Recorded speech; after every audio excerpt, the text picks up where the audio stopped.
Mycorrhiza और humic acid दोनों ही plant का रूट डेवलपमेंट में बहुत ज़्यादा अहम भूमिका निभाता है। पिछले वीडियो में हम लोग ह्यूमिक एसिड के बारे में जान चुके हैं। इस वीडियो में हम लोग जानेंगे माइकोराइजा क्या है और कैसे काम करता है, और अंत में जानेंगे ह्यूमिक एसिड और माइकोराइजा के बीच में क्या क्या डिफरेंसेस है। माइकोराइजा एक बेनिफिशियल फंगस है जो प्लांट का रूट डेवलपमेंट में मदद करता है और मिट्टी का जो फिजिकल और बायोलॉजिकल स्ट्रक्चर है उसको मेंटेन करता है।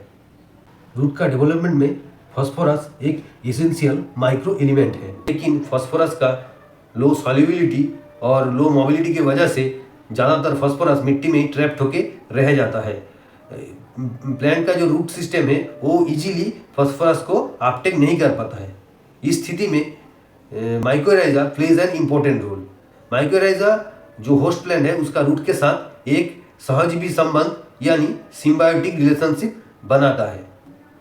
माइकोराइजा होस्ट प्लांट का रूट से कार्बन कंटेंट यानी शुगर का शोषण करता है, बदले में रूट्स को न्यूट्रिएंट एंड वाटर सप्लाई करता है।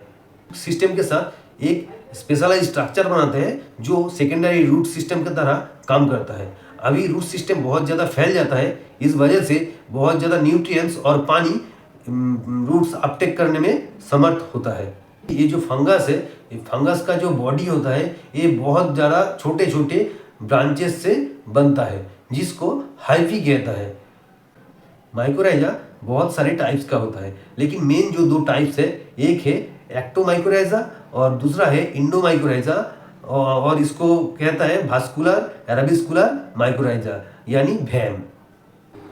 एक्टोमाइकोराइजा में फंगस का जो हाइफी होता है वो रूट सिस्टम का चारों तरफ एक नेट लाइक स्ट्रक्चर बनाता है जिसको मेंटल कहता है। हाइफी एक्टोमाइकोराइजा में सेल को पेनिट्रेट करके अंदर नहीं जाता है, और इंडोमाइकोराइजा में एराबिस्कुलस और वेसिकल्स दोनों डेवलप होता है।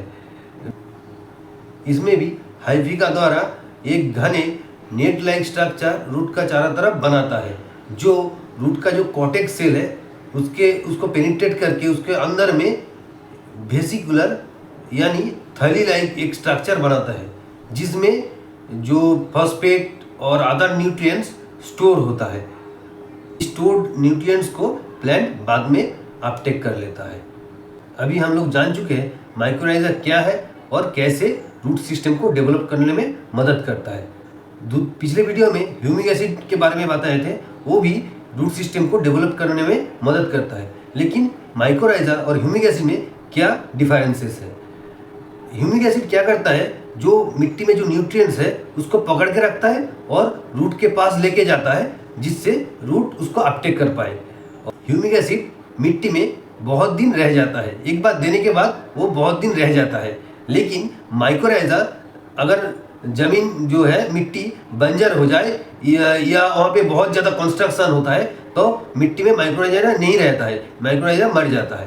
ह्यूमिक एसिड के साथ केमिकल फर्टिलाइजर यूज़ कर सकते हैं, लेकिन माइकोराइजा के साथ अगर केमिकल फर्टिलाइजर या कोई फंगिसाइड यूज़ करें तो माइकोराइजा मर जाता है।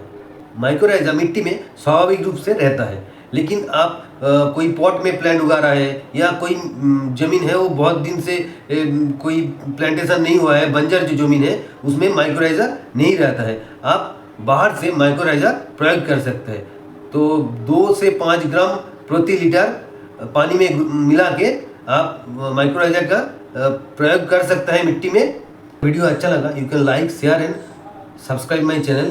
अगर ऐसे ही कुछ कंटेंट आपको चाहिए, मतलब जानना है, तो आप कमेंट में लिख सकते हैं। Thank you for watching this video.